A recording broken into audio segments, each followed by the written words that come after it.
Woo! Welcome everybody to Supermom Sessions, episode number 6. Woo! Today we have my good friend Marie with us. I cannot wait for you guys to join us in this conversation. It's going to be so special. Let me read a quick bio of Marie, and then she'll tell us a little bit about herself. Okay. Marie is one of the gentlest and kindest mama souls I know. She and her husband and son are all such musical and artistic beings, and being in their presence is truly such a gift. Marie has had her share of challenges over the years, and she has used her journey to go deep within herself and accelerate her wisdom beyond her years. And I am not kidding on that. Marie shares how to embrace the fullness of our experience, learning from the flops and stumbles, opening arms to the night. Marie lives to stay balanced and harmonious between motherhood, creative and business endeavors, health constraints, and always lots and lots of love. I absolutely love Marie's perspective on the motherhood journey. She is an expert at her own intuition and honors herself. She inspires me in my own spiritual energy. And I know for sure that other mamas out there will feel seen, heard, and connected by hearing her share her amazing inner and outer beauty and grace. Yay. Welcome, Marie. What a sweet write-up. Thank you. You're welcome. So now I would like for you to tell us a little bit about you. Tell us where you're from, how you came to meet your husband. Tell us about your son, how old he is, what he's into, but mostly tell us about you and start with you. All right. I am Marie and I'm mid-40s. I have one son. He is just turning 7 this month. He's a bright little light, man. He's way into chess and sports and math, and he's like a wonderful musical nerd. And yeah, he kind of follows in our nerdy footsteps. He's so great. I have a husband, Ben. We've been together. I keep thinking we're celebrating 20 years next month, but Ben keeps telling me, no, it's 19. We've been together a long time. So we had a great stretch of adventure before we settled down and have a child. Let's see, I've done a lot of things in my life. I've done more things than the average person, and that is been a wonderful adventure. It's been sparked mainly by ill health, which you mentioned in the write-up that you did. I've dealt with chronic ill health since my early 20s. And I deal with a lot of things like brain issues, heart things, autonomical things, all things invisible. So here I am looking like, yes, and I do feel like that right now. I'm feeling very full of gratefulness for that. But it's due to that health journey that when I thought about what I wanted to share today, it came through with just like a blast of inspiration. And I went, hot damn, I have so much to share on the topic of embracing our experience fully, because it's something that, that phrase, necessity is the mother of invention, the necessity to thrive in our lives and to feel harmonious, to feel engaged, to feel connected, much less feel that you're able to meet the moment of your life, is something that has been like a wave for me, And so in that journey, the idea of how to find joy in our lives, in the stumbling and in the falls, in the winters and the nights, is something that I've had a lot of experience in. And it's turned out to be one of the joys of my life. And so it's not just this idea of how to weather these things, but how to really come out deeper and more authentic and full and rich and full of life, So that's what I wanted to talk about today. And I thought to myself, a wonderful bridge to talk about how we might get into that is to talk about Brenda, because you're so rad, And when I think about what you're doing, I've been watching and listening and participating in your launching of this kick-ass Modern Moms, And it really came through to me how inspiring it is what you're doing, and it's inspiring on a number of levels, because when I think about what I want to talk about today, it's totally on point, like anything is on point, but your journey, the journey of what it means to arrive at your calling, a calling, something that really speaks to you, something that isn't just about looking cool or making money or whatever, climbing some ladder, but something that is authentic and something that fills you up and lights you up. And getting to a point where you're recognizing your gift and sharing it with the world, is something that we don't just arrive at, we don't leave our parents' home and just get into that, So the journey of how we get to this deep richness of life, is an awesome topic, and that's what I Yeah. want to get into, so celebrating, if I were to be able to mind meld with you, I would see probably a whole lot of winters and night times and doing things that filled you up for a moment, and then you had to let a dream die away, or something that didn't fit, or never finding your niche, or doing something and being like, I'm living someone else's dream, or these kinds of things, we all do this. But to move through those processes and keep learning about yourself, and then bravely recognizing your gift and being willing to share it is the pinnacle of what we can do here, as humans, and so it's really inspiring. So I want to thank you for that. Anyways, that's a lot of Thank words. you. Breathe. Sometimes it just channels through us, it's awesome. But thank you. Thank you so much for that. And it's true. Everyone sees my bright, energetic self, but I have all my own stumbles and falls and winters and different seasons of just the ebbs and flows of just honoring what I need in those moments. And so I try to be as transparent as possible, but I also don't want to burden other people. So sometimes I'm like, want to just share because I want to make it okay for other people to share their true and authentic selves and be real. I try and just be the most real person out there. I'm like, unfiltered life. Let's just talk about real things. Let's go in the gap like that somebody was talking about, where, there's like all those conversations that nobody wants to have. Well, I'm your girl. I'm going to go there. So I'm going to give us all permission, to have these kind of conversations because it helps us. Sometimes there's like no book, no podcast, anything that exists to help you through certain categories. And the only way you can get that is by having conversations with other people who have also been through it. And that's exactly what I want to bring, is bring people together through that. So thank you. Thank you, Marie. You're a model, it's really interesting because you're a model for several things that are really inspiring to me. One is, we all recognize through social media, through whatever in our lives, like there's a new model of business that is emerging that is like just so attractive, and just like we can't even, and what it basically has to do with is an authentic human connection. There's an authentic human. It's not you saying, hey, kick-ass modern moms, and you're just like, you're done with motherhood, like your children are grown, you're in the thick of it. And that's what's so attractive, is that you're authentically, you're not waiting, it's not this perfect thing, it is you sharing your real experience, recognizing your gifts within it, that other people need what you have to offer, and being willing to put yourself there in an undone state. But that's the truth of sharing something authentic right now that everyone is so inspired by, a real human being, having a real experience, vulnerably, bravely heading out there and making a real connection with real people on something that matters, and having meaning behind it, not just a bottom line, So this new model of business is coming out, and it's really inspiring to see going on, and you're just part of that movement. I could highlight, 20 people right now who are just doing their thing, and it's because they've done that soul searching and that looking and that stumbling and falling, but integration of those things to be able to arrive at something really meaningful in their lives. And it's really inspiring. So, well, thank you. Yeah.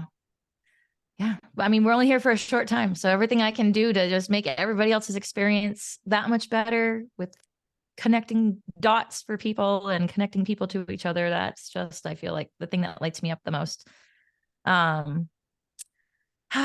So your superpower, without a doubt, I would say, is your ability to tune in to your own intuition and know how to nurture yourself, but also, and almost just as importantly, you are really, really good at guiding other people to also tune into their intuition.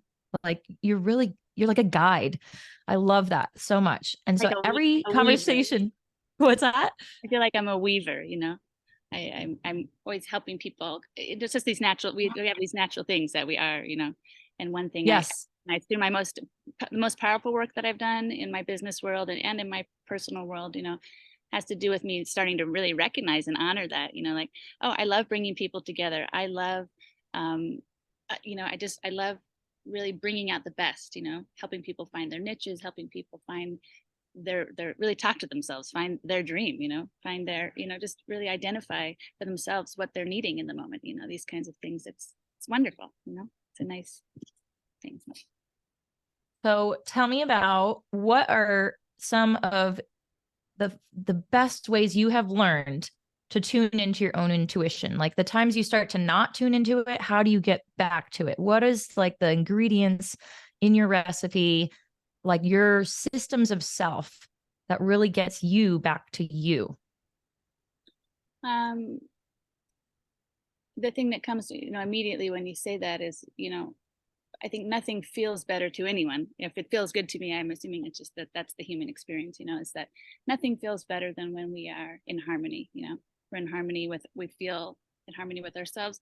We can feel things moving, in correspondingly with that. We're just like part of the flow, we're part of the harmony of the universe somehow, like we're already part of it, like literally on the planet, but also all parts of us, when we feel like we're somehow separate from the nature around us that reflects all that beauty, we're somehow separate and we feel isolated and disconnected.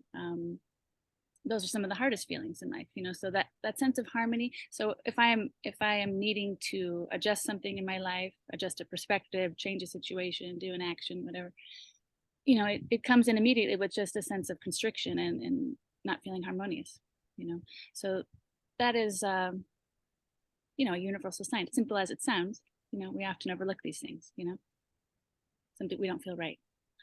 So then what do we do with that? That there's real questions. One thing I thought as I was thinking about, having this conversation with you, and I had all this inspiration pour through, and I realized maybe it's for me to explore that more. Maybe I've got more to offer on this topic, but I had a lot of beautiful, simple questions come through, questions that, we ask ourselves, questions that are important to ask ourselves, and they're simple. None of this is hard, but the idea of like, what do we do with the problem? Do we really approach that in our lives? Do we just react typically? Can we even pause long enough to notice what we do?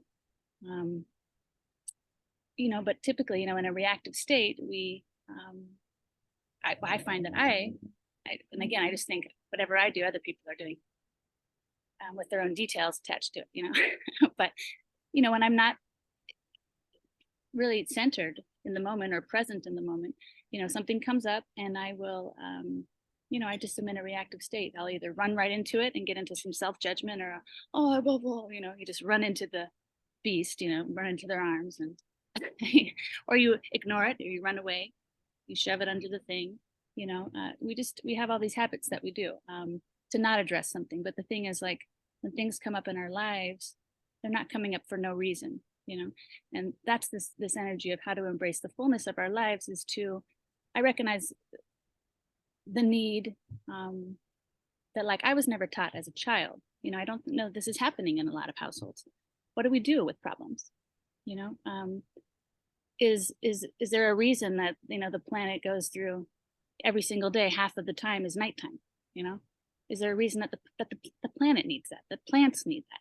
Is there a reason that we don't just that we need these seasons? But the concept of actually learning what to do, how to not just weather these things but to grow from them, how to utilize them, is something that we'll explore over this conversation. There's not a one shot for that, Yeah. but it's something to learn. It's something that we're doing all the time. But the thing is, can we cultivate this? Can we cultivate how to not just react when something doesn't go our way or we stumble or we trip? Is there a creative action that we can do as an individual to literally, not necessarily even change the outcome, though most often we do, because it's all in here. But we're so powerful. We're extremely powerful, and as we can focus our power into our lives, it changes everything. There's one story that came up when I was thinking about this conversation, And it might be a good, because it's kind of abstract to talk about this stuff, but it's not woo woo. The idea of getting creatively into our lives and in our perspectives to feel more peaceful, more harmonious, more free, more powerful, and to let that move out into our lives is a very real reality. But at a time in my life when I've had a few brain injuries. This was my worst brain injury. It was in the very end of the year of 2015. And I was laying around after this experience in a dark room, kind of wasting away with migraines and just not eating much and just totally blitzed and sensoried and migrained and whatever. During this time, it was such a difficult time. And it was also a seriously transcendent time. There was so much happening. And one thing that came out of it was this beautiful story. And I love stories, but this story is very childlike, but it's a great platform to understand what happens to us when a problem arises and how we can move with that to really grow and integrate and not fall in the same puddles all the time. So basically, this story is it's like the first day and a little flower is coming up out of the earth. And it's opening its petals for the very first time in the warm sun, and the birds are singing, and the sky is blue, and it's just, it's the daytime of life. It's pleasure and the joy, and all the things that we feel in life when we feel love and beauty and strength and creativity. All the beauty. It's just, there it is in the day, and it's enjoying all of this, and then slowly as the day goes by, it's like, oh, it's getting a little bit cold. It's like, it's getting a little dark. I'm all alone and I can't see anything. And here comes this constriction, here comes this constriction and this fear, and this unknown, is staring at us, and it's just there, and here comes this whole thing. And then slowly it's kind of like, it moves into a relaxing state and begins to get curious. It like peeks open an eye, and suddenly it's like, I do see the little star in the sky. Oh, I hear some crickets, and the birds. Oh, the birds are all different. The owls are hooting, and here comes the moon. Oh, the symphony of the nighttime. The beauty of the nighttime is a completely different kind of beauty. But it is a beauty, and it is a necessity. But if we can never get past that initial constriction, if I don't like this, I don't want to be experiencing this isn't what I planned, this hurts, this sucks, I prefer not to, whatever, go down this road. And if we just get into this constriction, the reality is that constriction is there for a reason.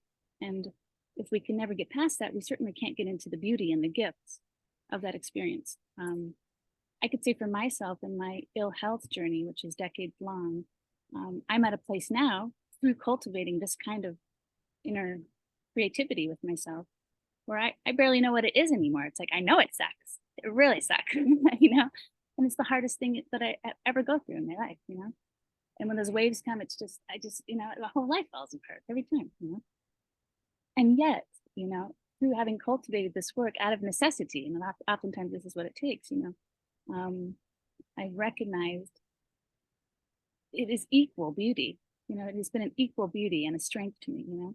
I am so strengthened and so much freer and so prioritized and so cleaned out and so present and so full of gratitude and so aware that I'm more than this physical body. And, all these things that they seem like really simple words, but it's like, this is life, these are the joys of life. It's just, how much is it worth to feel calm inside yourself or to feel gratitude, it means everything. So these kinds of things, they have a lot to give us, and that's that constriction, that is like, we've done it. We've done it so many times. We've relaxed, but it's like, is that something we can consciously do? Can we consciously understand how to work with these things in our lives and dare to ask, what else is here besides this pain? Is there something else here? We know there's pain. We don't want to deny that. We don't want to run into it. We don't want to hide. We don't, we do all this stuff. I do all this stuff. But is there something else here? Is there something else here? And I remember when I first started getting into some chronic health issues, what first hit me for a number of years was really intense chronic pain. And I remember at the time I was like a serious athlete and all this stuff, like very physical, very kinetic, and it was just devastating. And it took me a number of years of just butting up against that thing that you don't want, whatever it is, and you're like, the thing you don't want, it's happening, and it's happening, and you're like, I kind of helpless, and you're like, darn, just butting up against it, just wishing it to change, but not, just doing the same nothing, and it wasn't working, and I'm just hurting about it. So I finally just had this total revelation moment where I just went, this might be here forever. This might be here forever. And that was actually a really powerful shift. Was like, hey, can you relax already? Like, what you're doing isn't working. Can you find a new way to think about this, view this, be with this? What can you do? All these kinds of things. Can I shift and change and not expect life to return to how it was? Is there joy that can be found in shifting and changing and moving, adapting, being flexible, these kinds of things? But you can't change what comes, but as we know, we can do something with it. And so in came that question. I don't know where it came from, but the question was, what else is here? What else is here? And I really asked myself that question, what else is here besides all this pain? And it was like almost like a magic wand or something, it sounds really woo-woo, but there was this sense of like, it was like I had been walking like this, seeing only my pain with these fetters on, and suddenly I went, what else is here? And I just like did this, and it was like all these awesome things were here, as I kind of mentioned, these things that were already transpiring, but I was still focused only on the pain part and the part that was discomfort, which we can't help but do, when you're sick, nothing else is going on. You're sick. And you don't even notice when you feel it. It's just like, it's a given, harmony is a given. But I started to see that feeling of, I'm learning how to really be prioritized. I'm learning what really matters to me. I'm learning so much about myself. I'm learning how to feel grateful for these things. I'm learning I'm more than a body. I'm learning to feel all these wonderful things that were already happening. They were already actually happening, but I couldn't see them, and I certainly couldn't honor them or highlight them and have my pain suddenly have purpose. As soon as we can infuse purpose in there consciously, give it some reason, like, I'm getting out of this divorce, it sucks. I'm getting out of this relationship, it sucks, whatever, as an example. But the reality is, like, there's a purpose there. I'm worth more. I deserve greater harmony. I deserve to, be loved fully, my whole self, whatever the person's saying. There's some awesome, powerful reason that you're willing to then endure this transformational process, and if we can highlight that consciously, we can weather these things in a whole different way. It doesn't take away the part that hurts, but it allows you to understand there's a reason, and we have to make that reason. Sometimes we have to go and dig find it, but it's there, and it wants us to find it. Like, that's the part that says, this is why I decided to change. This is why I put my foot down finally and said, screw that, or whatever.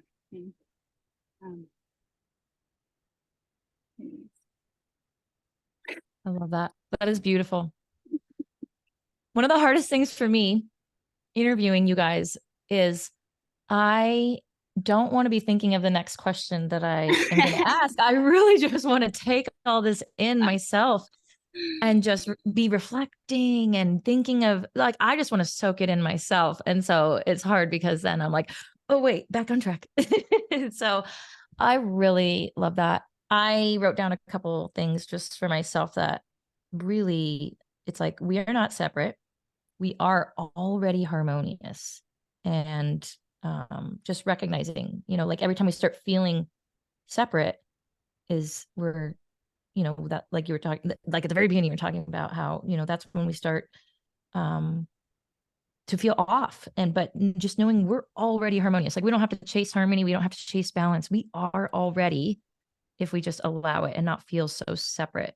I love that. What do we do with a problem? My kids have a book, a children's book that has a similar title to it. It's like, have you seen the book? It's like, what do we do with an idea? And it's the little boy who has like this little egg that he carries around with him everywhere.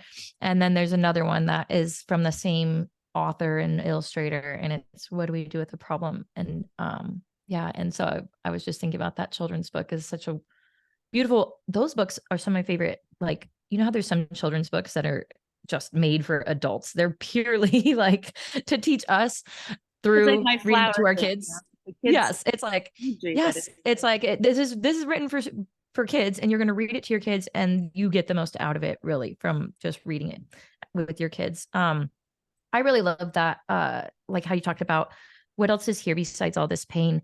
I used to get anxiety attacks, like the kind where like your hands cramp up and you can't even move your body, and it's just awful.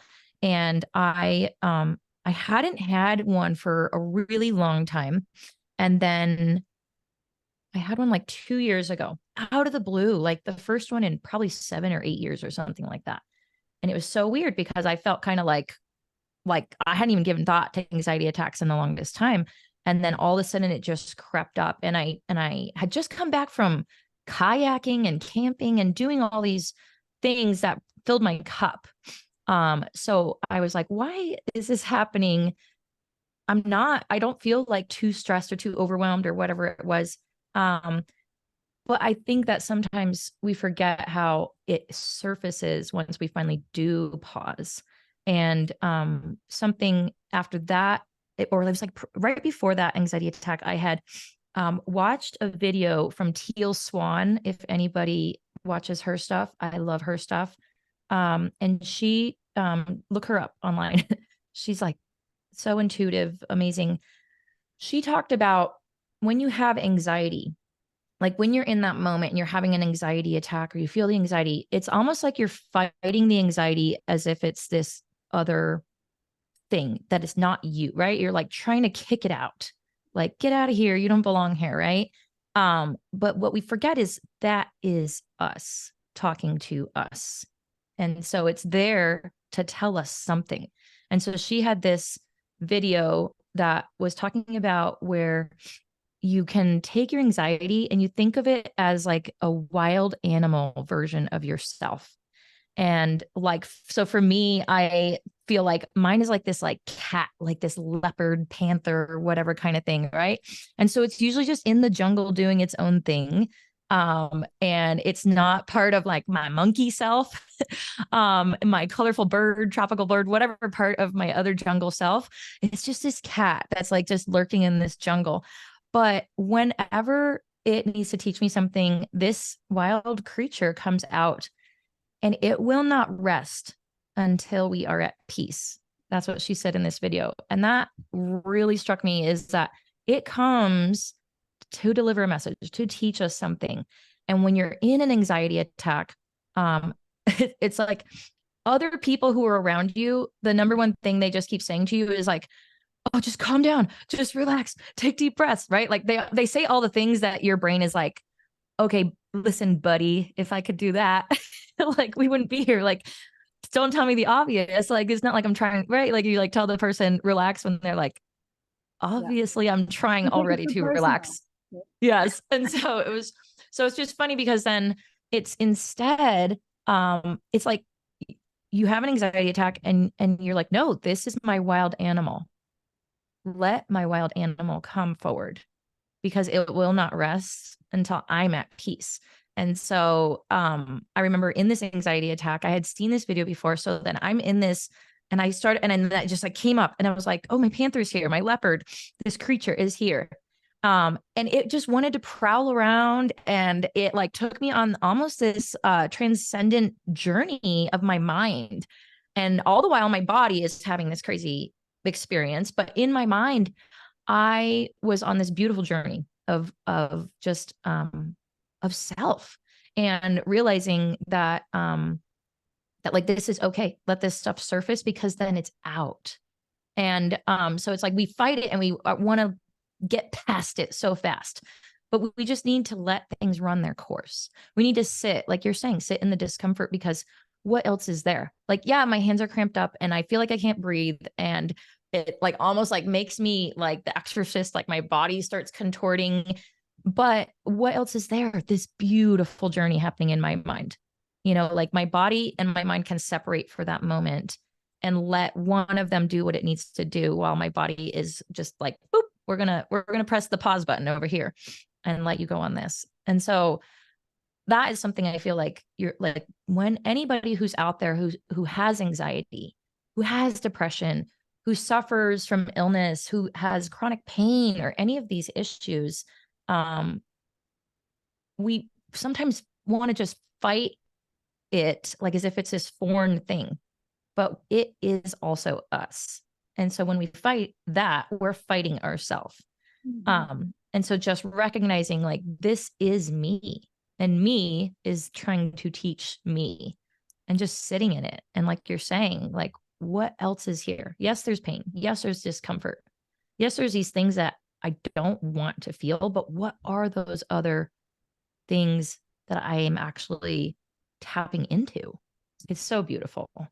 I love that. And you're hitting that thing of like, oftentimes we hear a lot about like the moment, get into the here and now, the moment, and it's like my experience of that kind of thing is oftentimes if I recognize that's not where I've been and I've been living it, or whatever else, thinking about the past, the future, this, the that, whatever, then you arrive in the moment, oftentimes there's a reconciliation that needs to happen in the moment, it's like we were not living in the moment for a reason, and there's something there staring at us, waiting to be addressed, to be integrated. But, this isn't stuff that just exists, in the interior of our experience, but reflects, immeasurably on the external. One thought that just came to myself was, when something's coming in like that, an anxiety attack or whatever, something is coming, and it's that winter, that night, and whatever the words are.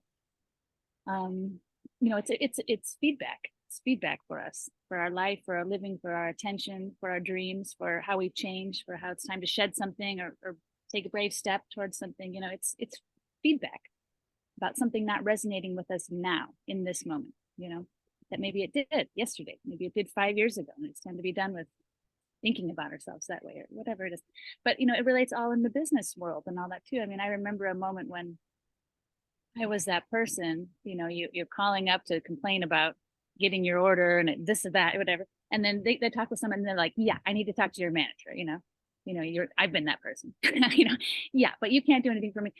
Put me on with your manager, And then at this moment, I had worked in this business and I had set up all their customer service systems and this and that. And at that moment, as I was transitioning to something else, I was that person they'd be like, get me on your phone with your manager. And I'd be like, oh, hi. And I was that person, right? Okay. Oh, hi. And, and here's this angry person, who's just not feeling seen, not feeling heard, just getting more irate because that other person could do nothing for them, whatever. And so there you are. And I'm like, oh, hi, and basically listening. The first step was listening to what this person had to say, like letting them, all right, tell me what happened, and then they get to express it. They get to be heard. I see you, darn, that wasn't right. So you're like accepting, you're pausing long enough to not just be putting out. Imagine if every order was like that went out or something, you know what I mean? And you just keep going, that feedback of like, no, there's something to refine here. There's something to see. But if all we can do is kind of screw that customer or whatever, or make no change, appease them, but make no change, the opportunity that's there, could be handled in so many different ways. The deepest opportunity that's there is to pause long enough to hear what's going on, to let that person be seen and heard, and then not only to correct that specific situation, but to understand what caused it. We've got a systems error. We haven't scaled properly. We need a new shipping company, whatever, but actually integrating that feedback that is negative feedback in our lives. It's not coming from nowhere. It's coming from our actions, negative feedback is coming back, and we need to integrate that. That's the very same thing, so this stuff, whether it's recognizing in our family lives, oh, my kid needed glasses a year ago, we finally see it. Oh, they have a special need and I never even flashed on it. I mean, all this stuff, it's just feedback. And the thing is, if we run right into it and claim that as some failure or something, it's not right. It's not what it's trying to show us. It's not that we didn't do it. It's that there's that phrase, the wake up call. It's a wake up call. We're just seeing something we didn't see before. And isn't that delightful? Like, let's not dwell too hard on what we didn't see a minute ago. We didn't know, that there's that, when I was a child, I thought like a child, and now that I'm an adult, I see and I view things differently, and can we let ourselves grow and not get too hung up on all that stuff and just keep going, integrate it So we don't fall in the same puddle. We don't have the same echoes coming back to us that are full Mhm. of harmony. Yeah, but growth in this life is one of the only things we're doing. It's the only game in town, Yeah. And it's the only thing that's going to lead us to this kind of passion work, to our callings, to really, being able to flip some of these questions in life. Is you have this thing of like moving around in the modern world with this thing of like, what can I get? I think is the typical thing. What can I get? How can I make the most of this? How can I get the most? How can I make the most money? What can I do? There's this framework that's like that, and in flipping that kind of question into what do I have to give? What do I have to give? What could, is something that is just like a fundamental paradigm shift, that leads us to some of these deeper experiences in them. Like you really asking yourself and relating to yourself about your superpower as a super mom, you know what I mean? That has led to now empowering other people with the same gift, you know what I mean? Because you're bravely integrating and being with yourself, and letting some old dream die and rising up again with something new and Yeah. powerful that fits and like totally inspires you now, not 5 years ago. Yes. Yeah. So let's talk a little bit about motherhood. You had one of the coolest upbringings. Tell us how that shaped and guided your own motherhood experience. Mm. I was born in 78. So let's say this month I'm turning 45. And I was born in 78. And this was the high era of cults and communes and communities and all of that. So I grew up in Washington State. It's in a rather famous, I call it a hippie cult commune, all three together, called the Love Family in Washington.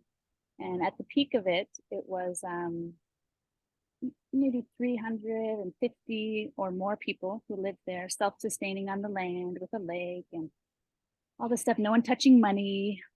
It was kind of like sex, drugs, rock and roll, and a dash of Jesus Christ all wrapped in there. And it was, it's so interesting because when I was younger, I think all I thought about my childhood was that was the raddest childhood ever, and I thought that truly until my early 20s, because we had nothing but nature and, homemade clothes and total freedom, and wholesomeness, and then when I came into my 20s, I had a bunch of stuff surface from my subconscious experience about some of that. And some of it was very traumatizing. It was very traumatizing because no one was really looking out for you. There wasn't a sense of protection or having my parents. I don't think I had a super strong bond with them because we had this framework like everyone's parents, all the elders, your parents were no more your parents than anyone else. I was like breastfeed by other women, and which that's fine, whatever. But we didn't celebrate our own birthdays. We, just a variety of things that were part of what was going on there. And I realized now, like, oh, that was also a lot of trauma, that was instilled in whatever upbringing we're given. We're given certain things and not given other things. So one thing in my life, now that I have a son, is that I'm able to see clearly, some of the joys that I was given there, the freedom and fun and the nature and all that stuff. And also this thing like, oh no, clear boundaries, clear love and connection, empowering him with a voice, something I was never empowered with, seeing him as an individual.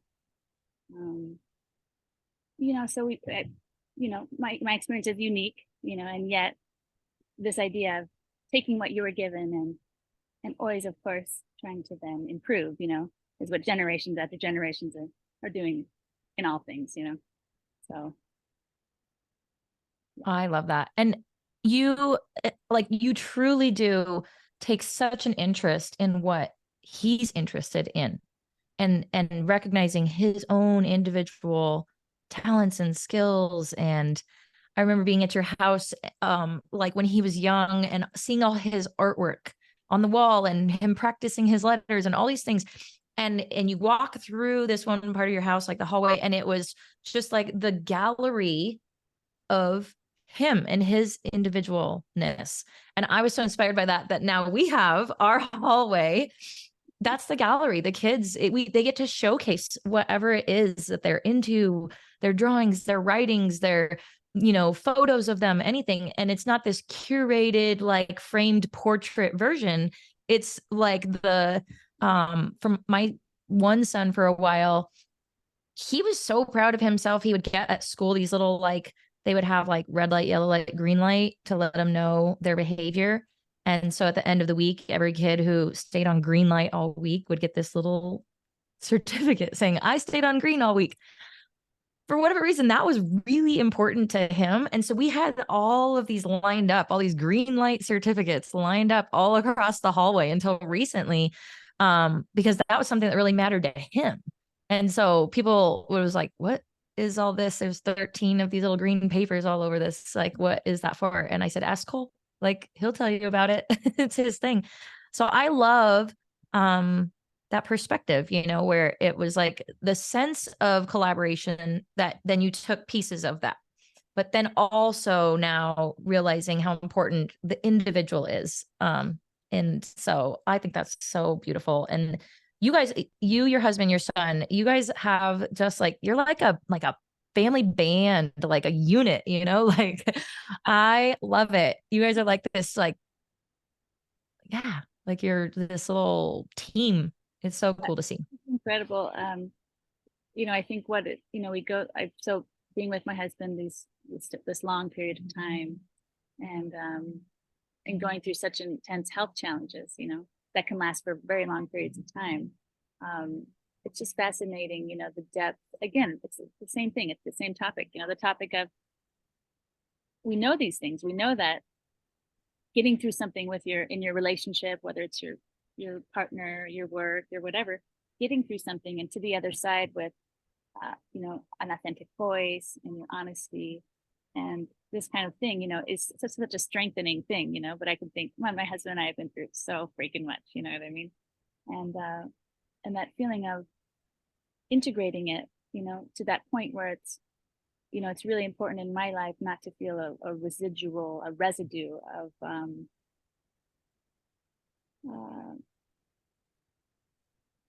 there's a living quality in a relationship.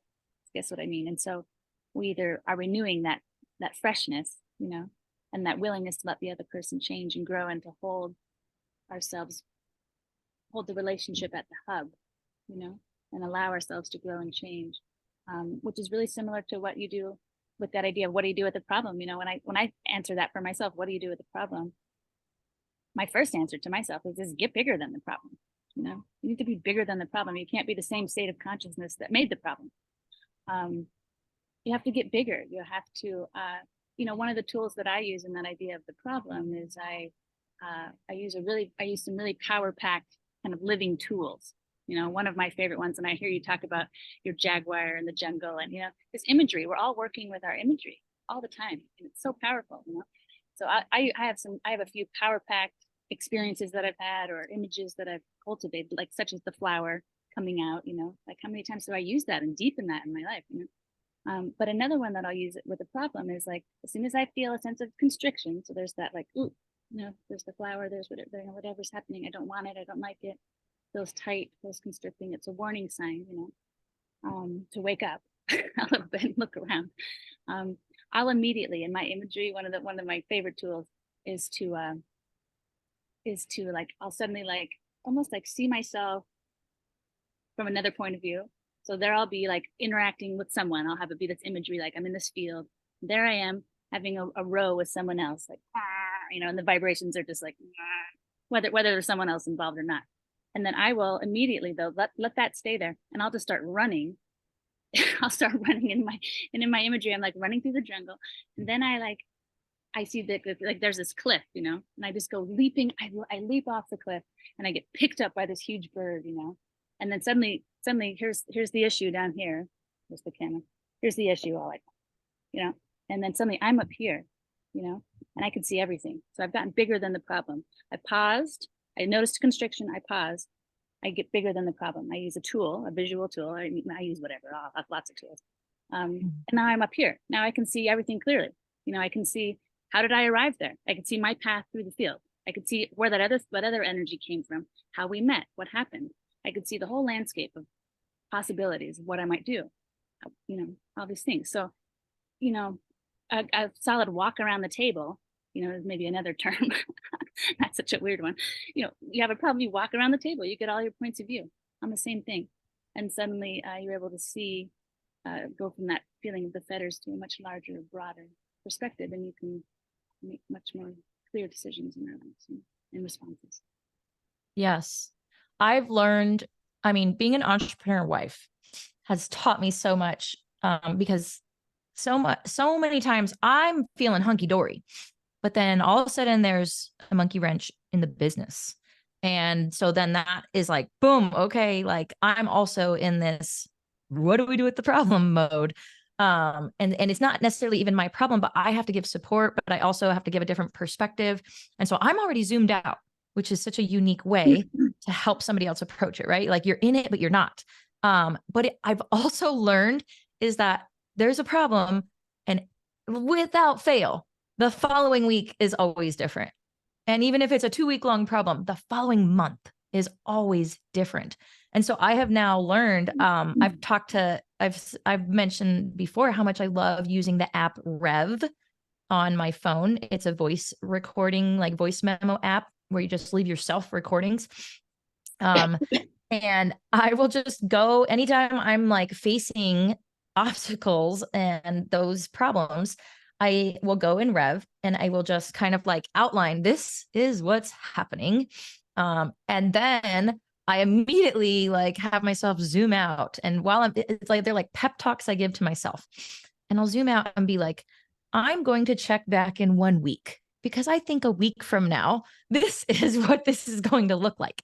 And then I'm also going to check back in a month from now, because that's what I think this will look like in a month from now. And just by having this conversation with myself and saying to myself, yes, this is a really big problem right now. This is a super big obstacle. This is very difficult right now, but I'm already going to zoom out. I'm going to fast forward myself to next week. I'm going to fast forward myself to next month, and how this will already be a blip of the timeline by then. What a lovely tool. Oh, just adore that. Yeah. And so you're getting spacious. You're like, it's like, can we like see at geological time, or, can we just kind of like do something? Yes. And then the data nerd that I am, of course, I love all my like keeping track of the weather and keeping track of all the data, but I will, even if they're really, really big issues, especially if it's something that my husband and I are just like, I'm always like it'll be fine. I'm like the Ferris Bueller, like it'll all work out. And he's like, but it won't. And I'm like, but it will. And so I'll get where I start feeling like, okay, maybe I should stop being so rose-colored glasses about this. Maybe I should really like care more deeply, or maybe I am worried, but then I'm like, okay, how can we look at this in a logical way? And I will even go to the point where I will set a reminder on my calendar. And so I'll record myself this message. And so say if it's today, I'll set myself a appointment on my calendar to go back and listen to that message 1 month from now. And after I listen to it, to make myself a new recording of what my existence is a month from now, and just do a review. Okay, let's see where we're at then. And I'll go and do this. I'm such the nerd, I love just hacking myself and just like figuring out how to get myself through things. And this is something I found. It's like, if I don't have someone to talk to about it, I'm just going to go talk to my future self.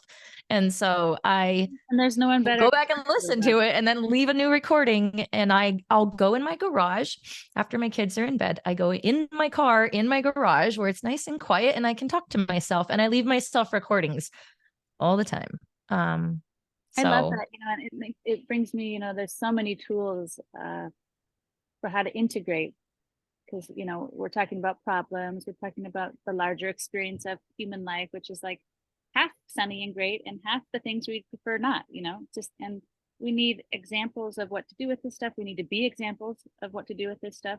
and to recognize, the purpose of the stuff is not to hurt us or demean us or drop us down, but to liberate us, to expand us, to free us, to wake us up, to build a new dream, to whatever it is. And one of those tools that you're doing with the voice is one that I do all the time with writing. I do a lot of writing, and I've just been amazed. I've done it for decades, the writing, and really similar, but that sense of that you're hitting on so beautifully, is that innate wisdom, that we have already inside of us, and I can't say how many times I've been totally mystified by allowing myself to sit down and arrive at the page. And it's really important to do so, or the voice recording or whatever the tool is, to be objective with ourselves, to be with ourselves. And to be really clear with ourselves that this isn't for anyone else. This isn't like someone's going to pick this up in 10 years and read this, or, this is for me in this moment. This is a tool, for me. So it's important to get there so that you can be raw and just go, but the thing I wanted to say was that perspective of arriving with that point of view, but also asking ourselves the pointed questions. It's incredible when you sit down and you ask yourself the question, what do I really need right now? Or what is life asking of me right now? Or what's my responsibility here? Or what would make me feel really fulfilled right now? Or, like we sit down and we dare to ask ourselves, again, a very simple question, but the deepest ones are the simple ones, and you just let yourself flow out. Maybe you need to start with what's not working. Well, it really sucks, my job, blah, blah, blah, whatever. I don't have harmony at home, right? I should be happy. I have all the things, but I'm not, whatever it is. And you sit down and you just let yourself talk to yourself. It's really remarkable what we already know and have. And it just takes that pause and being with ourselves, to often unwrap things that we just didn't know we could do, and it's so important. Yeah, I do love journaling. I find sometimes if I sit down to journal, I go into this like black hole of 3 hours and I don't even know, it's not even me anymore. It's just something flowing through my arm and out of this pen, and I can't even keep up with it fast enough. And I have to just stop when my arm hurts, but it's good because it gets it out. There's stuff like that where it's like the voice memos, the journaling, art, creating music, creating art. It moves things that flow out of us, and it moves them around, and it gets things basically just free. And then you automatically feel better just by that practice, just by giving it the opportunity to flow. And so sometimes I remember I would be like, okay, I should journal on this, but I don't even know where to start. And I would write at the top of the page, what do I want? And then just go with that. And you start with like what you want, and it leads to so much more. So it's like one of my favorite prompts that I do is, what do you want? And in my course, when I would take people through a course of my program, that's where I start. Let's start with, okay, we're going to fill a paper that says, what do you want? Because that is like, sometimes things come out that you don't even realize, like, oh, wait, I didn't even realize I wanted that. And it just flows through you. Yeah. It's important to talk to ourselves. We're not like getting crazy middle-aged ladies. It's really important to pause, especially, in the role of a modern mother, who is not only pretty much the head of the household, as we all know, but is probably, many of us working, fulfilling so many roles, in our lives. And here's this modern mom's group, right? What is more important? I mean, asking ourselves those simple questions. What do I need right now to show up more greatly for myself? Some of these kind of questions, because it's not what do you need to show up for something, it's like, if you can show up for yourself, you can then show up, as modern moms and the whole, and working, and we know that it's like, if our cup is full, we have to share, you know what I mean? And if we are, not taking the time with ourselves or with what we know we're needing in our lives, it's only so long before we crash and we get, basically that wake-up call, like, oh, something's got to change. And actually I knew it for a year, I knew it for 5 years, I knew it a month, whatever, Yeah. Not pausing it long enough to listen. So a lot of this integration type work, it helps us not only live more fully in the moment, but to avoid lots of crashes and pitfalls and repeat, issues. You know, if we can pause long enough in the moment to be honest and get a little uncomfortable with whatever we find there, you know, because we can't see clearly the future or because something's leaving us, you know, whatever it is. It's okay. It's happening, whether we can acknowledge it or not, but we can certainly handle it more gracefully if we can dare to acknowledge it, you know, and participate, and whether we like it or not, just, you know, notice it.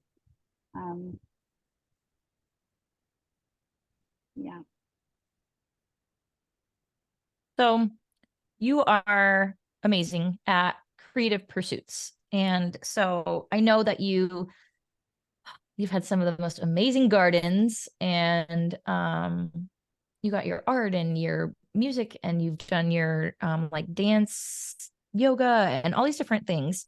Tell us what you've used previously to ground you during your stress and chaos as these creative pursuits, and how that's changed over the years.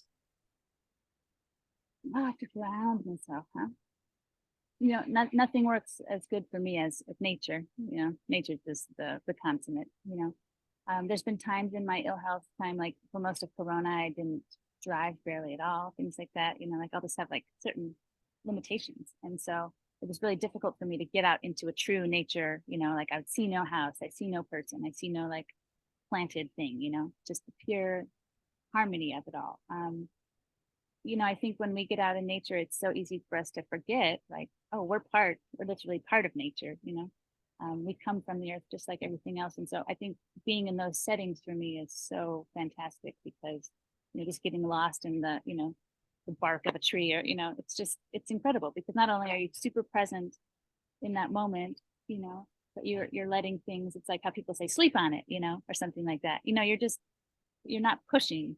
I think we push so hard and fast in this modern situation that the pause time is not only valuable for grounding and stuff like that, but valuable to allow the next wave to come through and to manifest. You know, we need those integrative times and those breaks. But similar, you know, out in nature, you know, there's that sense of it's all happening at once and it's happening so beautifully. You know, the life and death wave that is, you know, kind of what we've been talking about this whole time.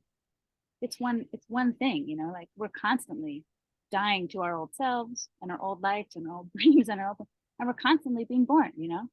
So there's this thing like we're right at the crest of the wave, you know. That's where we want to live and be, you know, stumbling around and tripping, because that means we got our feet in the game, you know what I mean. If we're just always playing really safe, you know, there's times for that. But we can't be so scared of failing or tripping that we don't allow ourselves to move, try, you know, like take a step and see what happens. But in nature, you know, you get out in there and it's just this sense of like, you know, you're looking at this decomposing log, and right out from it is something's growing, you know, this idea of the composting, the beauty of that life and death, totally together, totally harmonious, totally serving each other, you know. It is remarkable. So anyways, back to that tone of the conversation, you know, it's nature is a wonderful example of, you know, how to do this stuff gracefully, you know. One thing I wanted to mention was, you know, I had so many beautiful questions come up when I was like questions to pose to yourself in a time of transition or trying to reach your real calling of what you might be wanting to do in your work or your life or make change, or a winter time, hardness or something. And those questions to ask yourself, that I will hone that into a list and send it to you so that you have it and it can be attached to this film somehow. Awesome. Yeah, I love that. Simple, gorgeous questions, you know, you don't need a whole lot else. Yes. Like you said, the simplest questions give you the deepest answers. Yeah, it's kind of weird, right? Yeah. We realize that we just, we live so much in here, and like, oh, we're so fast and full, and you know, and that we're almost celebrated to be so busy and to be so, you know, and it's just like, I don't know, I'm getting to a point in my life where I'm just like, oh yeah, I don't have to choose that. That might be going on all around me, but that doesn't actually make me feel good, you know? Yeah. I listened to a podcast many years ago when my oldest was little. One of the Gretchen Rubin podcasts that she does with her sister, the Happier podcast. And they were talking about how they have a quote hanging up above their desk on the wall that says, "These are the good old days." And I thought that was so cool because I thought back about some of the jobs I had had before I had kids and how, you know, it seems like the time where I worked at the radio station, those were the good old days. Like that crew, that was when it was the best. Like all the best stories came from that time. And then when I worked at the mutual fund company, just like the pranks and the antics and the crazy stuff we used to do, and it was a euphoric market, and those were the good old days. And I just would think back to these different chapters of my life and how each of those was the good old days of that thing. And so just realizing at that time when I heard it, how I was like, all these things that are so hard right now, when my child is a baby, I have just my very first kid and she's like 1 year old. And I'm just figuring this all out. These are also the good old days. And I printed it out and I hung it up. And then I also made myself a little post-it note that was sticking in my car. And then in the summer, of course, in Arizona, it would melt and fall off. So I'd re-stick it on there. But that's just been my motto ever since. And it's like I look back in that time that I had with her when it was just one kid and me, and we would go. I left my corporate job to stay home with her, and we filled our life with so many adventures, and that set the tone for how now I approach lots of things. Like I'm always looking for how we can turn things into an adventure. And sometimes it doesn't even have to be grand and outside of our house. It can be right here. Like how do plus 10 this experience? But I always think like these are the good old days. So like you're saying, like, it's not like these achievements, this hustle, this thing that we're trying to get to, but just like noticing that right here, right now, exactly what we're doing is the good old days. It truly is. There can always be, like we all need goals to get moving. It's very important, to have goals and to have, to be our own cheerleader, to set our own benchmarks, to acknowledge ourselves, and yet, those goals, they're usually, out in time and space somewhere. It's like, I'm going to do this, meet this goal, and then I'm going to have this more freedom, and I'm going to have some more money, and I'm going to do my thing. And yet the thing is like, are we really, at what point does that ladder end? At what point does that doingness end and our beingness begin? Like this feeling like, am I really going to be more full of love or contentment or fulfillment? Or, like, are we waiting for something that we already have? Yes, our situations and our circumstances, change, and they ebb and flow as far as like us being really way into them and not, and it's kind of stuff. But this idea of waiting is a real, it's a game we get into in our brains. We all do it. We're waiting for something, and when we're doing that, we get there and it's never what we think, and then we're always pushing it off. We keep pushing it off, and instead of being like, I had that example come out a little while ago of like being the crest of that wave, not living in our past, and our past dreams and things that don't fit, and like we're coming through all that. That's all part of where we're here, but we can't be too far ahead either. We want to be right there and bringing the wealth of our lives with us, but we need to be present. If we're not present for it now, we're not going to be present for it in 2 years when we get our promotion or our business caps this or that. I mean, those are great goals, but the wealth of our living, is elsewhere. Yeah. It's here now. Yeah. I mean, you guys all know how much I absolutely love not just celebrating a goal, but celebrating progress, celebrating milestones. It's like my favorite thing to do is have a celebration of something that your balloon things. I've got a few of those. I know. And we do it. We do it in our house to the point where I think my husband is like he doesn't even tell me things because then I'm like, I'm gonna about it. I'm off to the balloon store. Yeah, he's like, exactly. He's like, I love balloons. I love balloon celebrations so much that we have like all these Mylar balloons. We deflate them and put them in a bag so that we can reinflate them again. 1 through 9, and we have a whole bin of different balloons. I love celebrating and little pom poms, and so important to be our own benchmarks. You know what I mean? Yes. It's like, again, if we're waiting for someone else to jump in and appreciate us, you know what I mean? We might be waiting for a long time, forever. Yeah. You know what I mean? But it's like my husband was having a struggle, and then all of a sudden he had one good week, and I'm like, cue the balloons, and he's like, no, we didn't hit the goals yet. We just had a good week. I said, yeah, a good week is worth celebrating. We have to celebrate a good week. That's better than last week. That's awesome. Yeah. He's like, simmer down, Brenda. But it's so important because we've been like, when we set a goal, I know this with my own self. Because I've just been rocking and rolling this past year, just like, this is my goal for this month, this is my goal for that month, this is my goal for that month. And if I don't go back and I even just look like I'm a big proponent of writing my goals down. So every month I outline like, what's my goal for this month. And so like this interview series was my goal to kick off. Like that was my goal for the last month, was like to get that in place to start doing these. And so then I divided out by each week. Okay, what do I need to work on each week to get towards this monthly goal? Okay, and then what do I need to work on each day to get towards the weekly goals? And then I nerd out and I'll go back and look at the last 2 months, because then in my brain, you forget just how far you come. It's like the book, The Gap and the Gain, where we're constantly thinking of how far we still need to go. And we forget to look back at the gain of how far we've already come and how our present self is already so different from our previous self. So it's so important to set the goals, but also to review what were your previous goals. And that Jasmine Star quote, like, the overwhelm we feel now is the blessing that we once prayed for.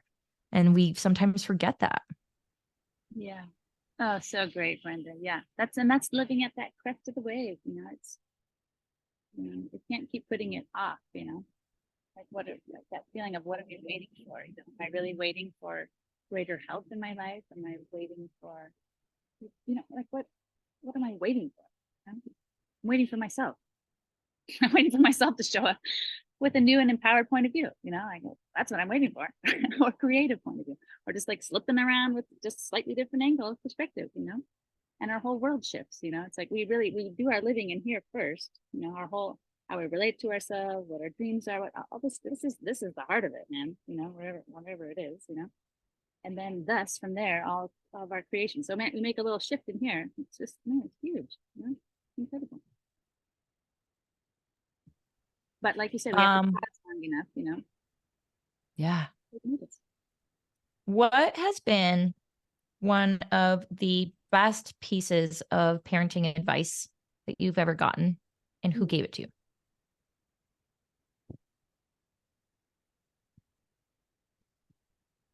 Well, it's so funny. What comes to mind right away isn't a piece of advice that came, but it's been the most powerful piece that came in at some point. So I'll just go there. That seems familiar at the moment.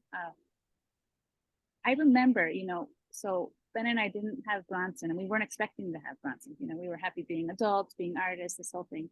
And then here comes Bronson, it's like, wow, and that's its own wonderful story, of all that. But, this flinging your arms open to the adventure of your life, and so we go along. And I remember, having this sense that parenthood was really different than it actually is.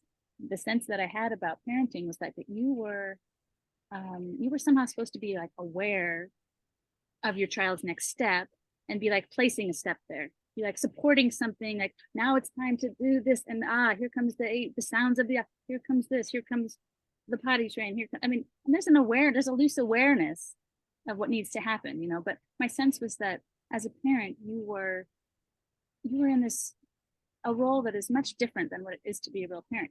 To be a real parent is to notice your child, and to notice what they're doing and to support what they're doing. And for me, that fundamental shift from like, I'm in the river with him, like, preparing and moving the branches and getting the fun course in place or whatever, to like, oh no, I'm like a bank. I'm like gently supporting this person has been growing, like I remember when Bronson was born, feeling like it was a psychedelic experience because no one had ever talked to me about the things that I was feeling. And I was feeling like, oh, from literally the moment of inception, like, boom, whatever. Okay, you know what that is, boom. Okay, cells start dividing, everything is happening from that very moment onwards, into the belly, full belly, through the birth, that doesn't stop. From that very moment, life was growing, life was expanding. The whole reality of the physical entity, the emotional, mental, spirit. I mean, it was just expanding, you know what I mean? And my sense of parenthood was not that, it wasn't that I'm here to support this naturally growing and evolving and curious and exploring and like totally dimensional being, and it's much more relaxing than I had thought it would be. I'm like a loose guide, but I'm not like whatever I thought it was supposed to be. It's not like that at all. Yeah, that's beautiful. I'm talking to a bunch of mothers, so that's not too new, but that fundamental perspective shift, of what it meant to be a parent, to just gently support and notice, and first notice, then support, and it's much different than I imagined. He's already doing it, and you just go, there it is. Let's get some books around the sounds. Let's get the, it's not this big mental trip. Yeah. Into books, and I don't think that innate wisdom of life and what it means to not just be a life coming in, like to be Bronson coming in and doing that. He doesn't need a manual, he's fucking doing it, And the same thing with a parent, it's like we reach for a lot of things, I think, thinking that someone else knows something, and certainly there's a wealth of experience in our ancestors and the whole, we're part of that. We're like, God, in 50 years, I'm going to be an ancestor. You know what? So it's, there's an incredible wealth. There's that feeling of not reinventing the wheel, and yet really trusting yourself, in a way that is deep, and abiding. Yeah. Yeah. That's really something I have, when a mother who has younger kids than me, like especially like a baby, and they start asking like, well, what did you do when you got to this? And I don't know, I'm feeling like I should do this, but I'm being told this. And the number one thing that I always remind other moms is whatever you think is right. You're the mother. Mothers know best. Everybody has their own way of doing things, but whatever you think is the right way, that absolutely is the right way. So whatever I did might not even be the best for you. And so we think like in some like, oh, there's this way and this way and this way and this way. Which one's the right way? They're all right. There's so many ways to do it right. And so the mom knows best. She's with that baby. She's with that kid. She's tuned in to what their energy is. And she knows like, if this happens, then this. And so nobody's going to be able to tell her, oh, make sure you do this so the kid doesn't, she already knows. She just has to listen to herself. And so that's what I always, or even with like talking to my friends in some of their relationships, right? Like if they're in a troubled marriage, or if they are having issues with their own family members and boundaries and things like that. And they're like, I don't know what to do with this. Like, have you ever dealt with this? And I'm like, listen, whatever you're feeling is the right thing. Like yourself knows, and listen to yourself.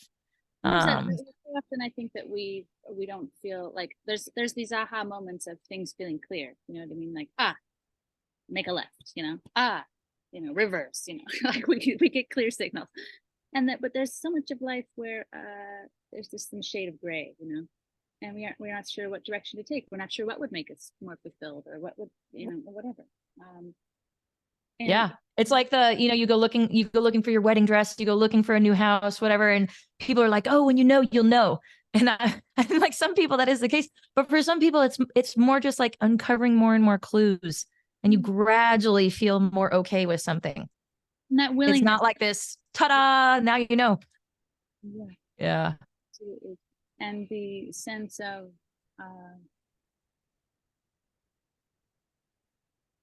not being so paralyzed by the unknown that we don't take a step. This is something we all do with this. Everyone goes with this. It's human experience. We don't know, or we're not going to be good at it, or am I going to succeed right away? Am I going to, that we're willing to take one step. We're not being asked to leap very often. There's some leaps in life, and those can be great. But oftentimes it's just, can I take one step, and then pay attention? How does it feel? How does it fit? Yeah.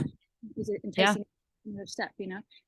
Nothing's worth going for unless it's glittering pretty hard, right? So it's like there's some dream, there's some ideal we want. or we need, some necessity is rising forth. I need more time with my partner. I need to expand the business to make the rent, whatever. And we're looking at it. And it's, there's a lot of potential options there. If we need to make money, there's literally a billion options about how do we want to make some money, how are we supposed to wade through that? You just take one step, you find something that really glitters, something that lights you up, something that you think there's some value there. And, I have this sense in my life, this is one of these ideas of a tool, perhaps, is like, I have a sense in my life and how I hold my inner perspective, that like, literally, I cannot make a fucking mistake. Like I can't, like I cannot, now that doesn't mean that everything's going to fit and be totally harmonious and be exactly what I thought. The reality of that, is being so unafraid. I don't even want to say that. It is, it's trusting myself. It's trusting myself that I'm going to take a step towards something that shines, or something that I need, or something I'm curious about. I'm going to take a step and I'm going to trust myself to pay attention. I'm going to trust myself enough to back out and change directions. I'm not going to feel like I'm supposed to have the right answer right at the right time, at that moment, like some people feel like if you change your mind or you're weak or something, or if you're not told busy or you're not, it's like screw off, you know what I mean? Like we're all doing our groove, but the sense like you cannot make a mistake is basically saying, I'm going to go into this experience wholeheartedly, fully. Am I certain about anything? No. What am I going to do? Half step anyways? No, I'm going to jump in. This is my way. I mean, I'm talking about the one step thing. That's definitely true. But this idea of like, I'm going to enter this experience. I said yes to it. So now I'm going to go for it. I'm going to let myself wholeheartedly move into this experience. And it doesn't mean that I am going to get out of it what I thought I was going to get out of it, or it's going to be what I thought it was, or I'm going to feel about it like I thought I would, But the idea is I'm going for it. And even if we find the words for this, because it's a powerful point. I cannot fail, is to say like, I may not come out with what I thought I was going to come out with, but I'm going to come out with something, It's not necessarily me that is moving in a way that is a stumble or this or that. It's that I thought that experience was this thing, but it's not. The experience was about this. The experience was about learning this. I thought I was going there to check out a new career, or I was going to go meet this new thing, or I was going to go connect and I thought it was about that. Well, that's the only issue, is my perspective was wrong. It was actually about this. I went there to learn this. I went there to learn, that's not my fucking dream. I went there to learn something else. There's nothing wrong with it. It's only that we think we know what's going on. That's the only issue about feeling so hard about this stuff, right? Because if we can, I have this sense in myself, like if I can say, one thing about coming out of that brain injury time was I came out of that time saying like, that's what I came out with, was like, I cannot fail. And part of that was this feeling of the day and the night and the duality of life and our whole human experience every day, all day long. But if I am willing to go past that feeling of this sucks or this is hard and come out with some learning, some growth, some new perspective, because I went in there and claimed it, not because I stumbled into it perhaps, but I demanded it. I'm not willing to leave an experience anymore and just say that sucked. Like I'm absolutely not willing to do it. It may take me a while to figure out what the hell it was about or what I learned from it or something, but I'm just not willing to just kind of keep going, So this is a lot of words for it. I'm still not at the heart of it, but the sense of I cannot fail is to say, if I have learned or if I have grown, where's the failure? There is no failure.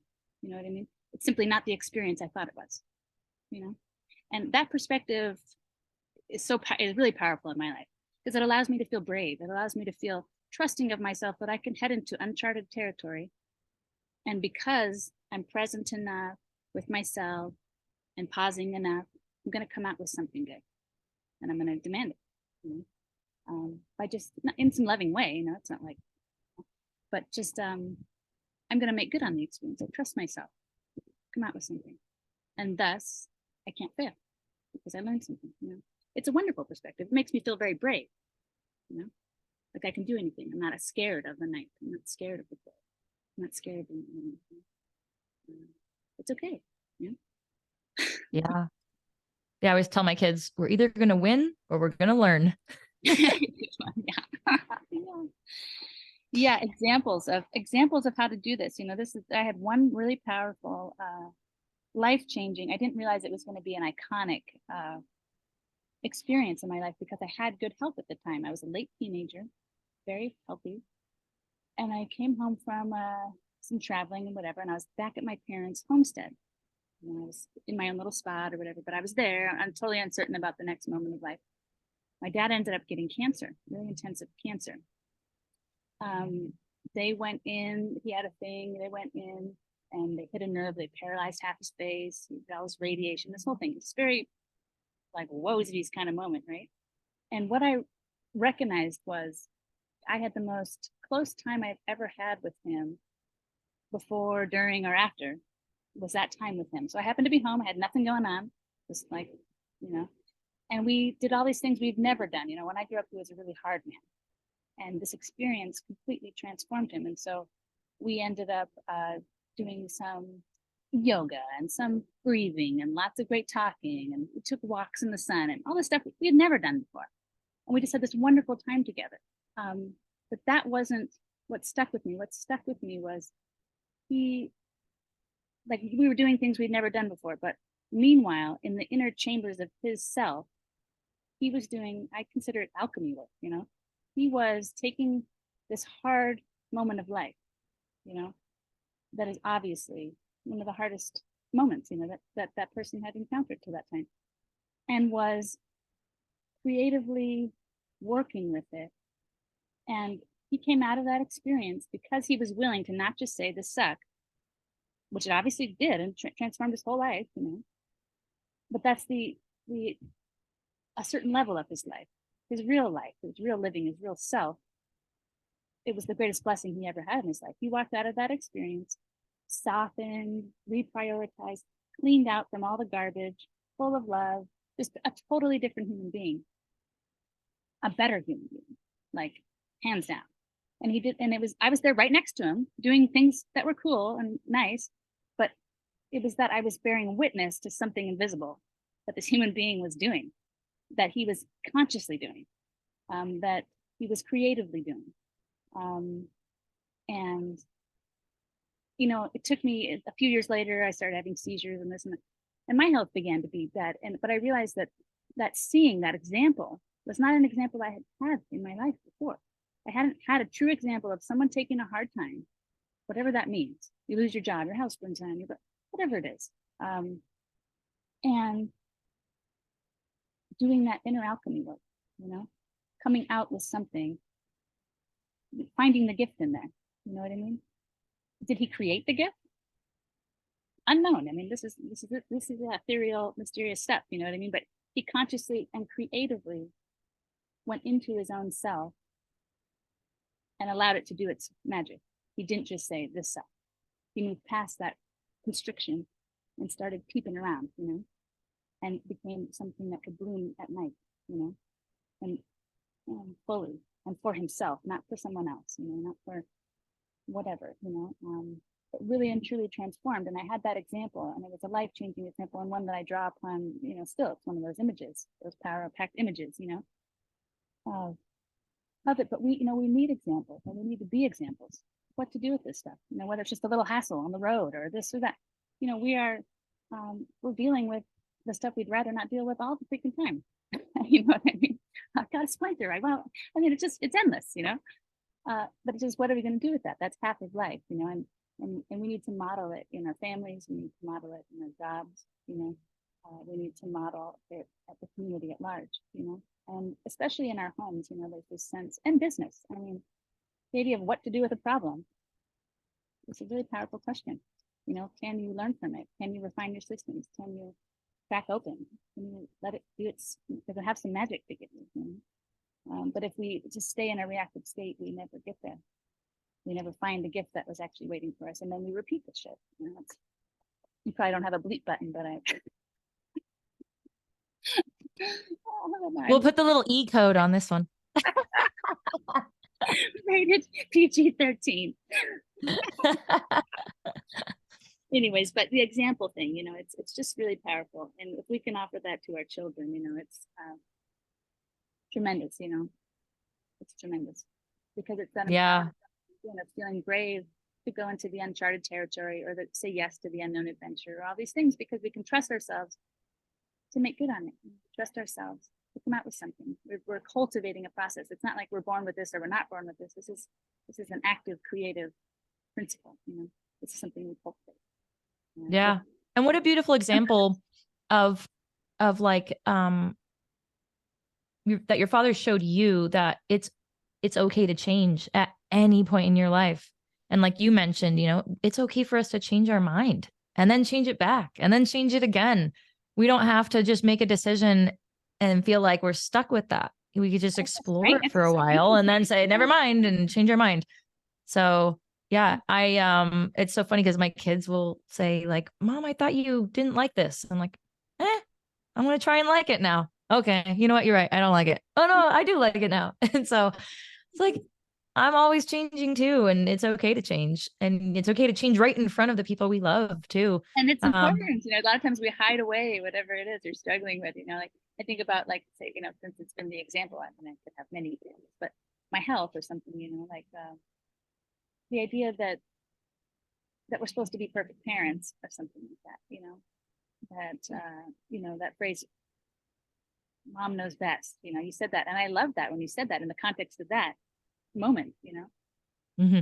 sense of like, we're all given and not given certain things, you know what I mean? And that is in our upbringing, but in our lives in general, you know what I mean? It's like our life is not, if everyone got what they wanted, everyone would be tan and rich and shallow human beings, what I mean? Whatever it is, Instagram, it's just like blah, That's not what we're being asked to give in this world. That's not what the world needs.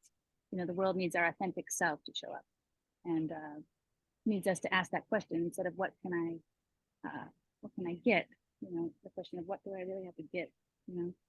This is getting that feeling of our calling in life, our callings, or a shift, being able to shift and turn into something that is meaningful for us. Can be a scary thing, and yet that authenticity of really doing what lights you up, is irreplaceable. And whether it's your hobby, whether it's this or that, it's needed. We're not, things don't shine for us for no reason. They shine because we're supposed to walk over that, do something. Yeah. Yeah. And like, my thing is different than your thing is different than this other person's thing. And each of those things is necessary for us all to come together in this. Yeah. I love that. Well, let me think. Is there any other parting thoughts that you have? Any questions that you have for me? Just feeling proud of you. I can't. It's like 80. It's like 85 degrees right now. I'm like melt. That's why I'm like playing around. We're in Arizona. I know Marie and I were talking about, before we started this, we were chatting about how we both were enjoying the outdoors here in Arizona this morning. I was sitting on my back porch, which is my other office. So this is one of my offices, which is my desk and the indoors. And I look at the view of the mountains and it's beautiful. But my other office is sitting in my rocking chair on my phone. A lot of the things that you guys all see out there are all accomplished from a rocking chair on my back porch, watching my dogs play, from this tiny little computer I hold in my hand. Thank you, Steve Jobs, for making that possible back in the day, so that I could sit on a rocking chair and get my message out to the world while also feeling rested. But yeah, it's just so cool. And I've gotten to see all the cool things you're doing too. Like you had your classes for a while and just a lot of your creative pursuits. It's so inspiring for me to see. It really is. So thank you, friend, for being such an example of all that. And I think my parting thoughts, who knows what they are, but I'll give it some words, because I feel so strongly about this topic. It's something that we need, and it's, again, it's not an innate, in one way it is innate. We've been doing this our whole lives, it's like, I've got a nephew right now who's 18, and he's heading out into the world. He's like literally turning into this man, and he's making these decisions in his life, and he's asking himself consciously, I can see it all over him, what kind of man do I want to be? But is he going to charge out there on the first go? What I mean, like, find the thing that fits, maybe, and maybe you'll take him the whole way. But the truth is, that's not how life really is. And so the idea that he is empowered inside of himself to learn from the thing that doesn't fit is really important, you know? Like learn from Yeah. it, learn what does fit, learn more about who we are as an authentic human being, what really lights us up, what we have to share, what matters. And so my real thoughts are just, you know, the sense of we have to learn how to learn. You know? The learning process is a process of continuous shedding and opening up. It's something we literally didn't know, and now we do know. You know? And when new data comes in, we really integrate it. Whether it's hard data, literally, like hard to process, or it's joyful. Like we have to listen. And so I would just say, in any uncertain moments, you know, just take a step and see how it feels, whatever that means, whether it's a retreating step or an advancing step. You know. Yeah. Be willing. And I'm going to share again that some list of questions, because I think that tool of recognizing our innate wisdom, you know, about things that in our vessel don't seem very clear. Pause and really let ourselves answer a pointed question, and just let bubble up the fears, bubble up the hesitancies, bubble up the what ifs and the waitings, and then finally get to the heart of like something, you know. We have to go through some of those layers, you know, but to do that on paper, to do it audibly as you do, nothing is better than it. It's really an important work to do alongside whatever we do in this world. It's be with ourselves. I love that. Well, I will, when I get those questions from Marie, I'll make sure to attach a document along with this. And so if you're listening in the live stream right now, I'll drop it in the Facebook group. If you're listening into the future, hello, future. This is the past talking to you. And I will make sure that I attach the document with show notes, or in the portal. If you're watching it there, I'll have it available to go along with that, because I think this would be a great tool to have, like journal prompts. I call them my audio journal. It's like, remember Star Trek, Captain's Log, Stardate 5793, whatever, right? Like that's what I feel like sometimes when I record myself. Captain's Log. So if you haven't done that yet, that would be a wonderful addition to what you're doing and offering. You know, is, you know, kind of the questions I'll send, what you do. The prompts for sure. The prompts just to get closer to you. That's what it's all about. Entrepreneurs are so great at asking a lot of these questions. Hence, you're already in some trailblazing mode. You know what I mean? Because you've been willing to listen to yourself and ask some questions. You know? But you can't do that once. You know, you got to keep asking those questions. Yes. And maybe you need a new question. Yeah. You have to revisit them always. Yes. There's always more. There's something more to come back for. The sequel. It's changing, you know? Yeah. Shift with that, or else you wake up 5 years from that and be unfulfilled. You know? Go, how did I? Yeah, for sure. Little checking goes a long. I love this. All right. Well, we're going to wrap up. So for everybody listening in, if you want to, for everyone who's like, oh my gosh, Marie is amazing, can we please be friends? Go and friend her. She is amazing. I only have like 100 friends, so I may accept you. I'm pretty low key. One thing I am doing is I'm in this reinvention of my life and my expression and connection points, and it's really a great moment for me. I'm getting into some of more my passion work, you know, just a deeper level, and it's really fantastic. But I'm going to be soon going to be offering. I've been doing a lot of sculpting with clay, and I'm getting into this new concrete type medium as well. But I'm soon going to be offering at my home and at my home studio some opportunity to play with clay, to connect with clay, which is like hands in the earth, sunshine, happiness, you know, really integrative, really love it. It's fun to connect with your creativity if you are needing that kind of thing, you know, and I'll just be my few special, you know, people. But maybe it's yeah. Well, so for everybody who's here local in Tucson, yeah, if you're interested in that, we'll make sure that Marie drops some information on it when that's coming. I love that. Yeah, we've talked about that before. I would love to bring my daughter to do some of that. My last like year of total joy and like this sculpting, creating like happiness. Yeah, really happy. Yes, so fun. Well, thank you so much, Marie, for having this time with us, with me. I selfishly love like all these interviews that I'm doing. I mean, I just get to hang out with my friends. I'm like scheduling all this time with my friends. It's really filling my cup. I hope it's filling you guys' cup also.